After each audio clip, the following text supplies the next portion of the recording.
এনআইডির মাধ্যমে সেবাদাতা প্রতিষ্ঠান চট্টগ্রাম বন্দর কর্তৃপক্ষ এবং স্বাস্থ্য অধিদপ্তর সহ ৫ প্রতিষ্ঠান থেকে তথ্য পাচারের প্রমাণ পেয়েছে নির্বাচন কমিশন। এ বিষয়ে আরো বিস্তারিত আলোচনা করতে এই মুহূর্তে রাজধানীর লালমাটিয়া থেকে আমাদের সঙ্গে যোগ দিয়েছেন সাবেক অতিরিক্ত সচিব আ.ক.ম সাইফুল ইসলাম চৌধুরী। জনাব সাইফুল ইসলাম চৌধুরী, আপনাকে স্বাগত জানাচ্ছি ইন্ডিপেন্ডেন্ট টেলিভিশনে। আপনার কাছে একটু জানতে চাই যে এনআইডির মাধ্যমে কিভাবে একটি সংস্থা বা প্রতিষ্ঠান তথ্য পাচার করতে পারে আর কি উদ্দেশ্য নিয়ে তারা এই কাজ করতে পারে বলে আপনি মনে করেন? ধন্যবাদ আপনাকে। প্রথম যে সমস্যাটা সেটা হলো যে এনআইডি, যেটা প্রতিবেদনে দেখলাম যে 182টা সংস্থাকে এনআইডি ব্যবহারের সুযোগ দেওয়া হয়েছে। জাতীয় পরিচয়পত্র আইন অনুযায়ী জাতীয় পরিচয়পত্র ব্যবহারের যে ক্ষেত্র, সেই ক্ষেত্রে 1 নম্বরেই বলা হচ্ছে যে নাগরিক সুবিধাদি অর্জনের জন্য এনআইডি লাগবে। এটা একটা বিরাট বড় ম্যাসেজ। তার মানে জুতা সেলাই থেকে চণ্ডীপাঠ সবকিছুতেই এখন এনআইডি লাগছে। এখন ধরেন বন্দর ব্যবহার করছেন কতজন?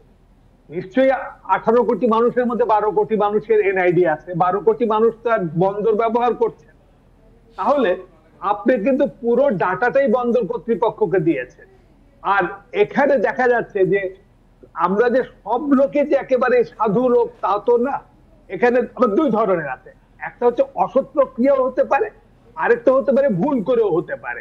দেখা গেল যে যারা কিছুই জানছে না, আপনার আইটি সম্পর্কে কোনো জ্ঞান নেই, তাকে বসিয়ে দেওয়া হয়েছে ওই ধরনের কাজে, এবং তারা দেখা গেল যে এই তথ্য দেওয়ার সময় কে কি তথ্য চাচ্ছে দিয়ে দিচ্ছে তাদেরকে। বন্দর কর্তৃপক্ষের জন্য একটা লিমিটেড কিছু তথ্য দরকার, সবার তথ্য দরকার নেই। এটা আগে আবার মাথায় রাখা দরকার। আমরা যখন কাজগুলো দিয়েছি, যে কোনো প্রতিষ্ঠানগুলো যখন দেওয়া হয়েছে, তাড়াহুড়া করা হয়েছে। এটা কোনোভাবে সমন্বয় করা হয়নি। এই তাড়াহুড়া করবার জন্য এটা হয়েছে। আর আমাদের আরেকটা জিনিস যেটা জানা দরকার, সেটা হচ্ছে যে জাতীয় পরিচয়পত্র এবং জন্ম নিবন্ধন, এই দুটোরই মূল সার্ভারটা আছে হচ্ছে, যেটা ডাটাবেসটা আছে হলো জাতীয় আমাদের যে computer council, national computer council. সেখানে আপনি জানেন যে 2 জন কিন্তু লোক বেশ কিছুদিন আগে গ্রেপ্তার হয়েছেন, এবং যারা তাদের চাকরি জীবনে এই ধরনের অনেক ডাটাই তারা তঞ্চকতা করেছেন।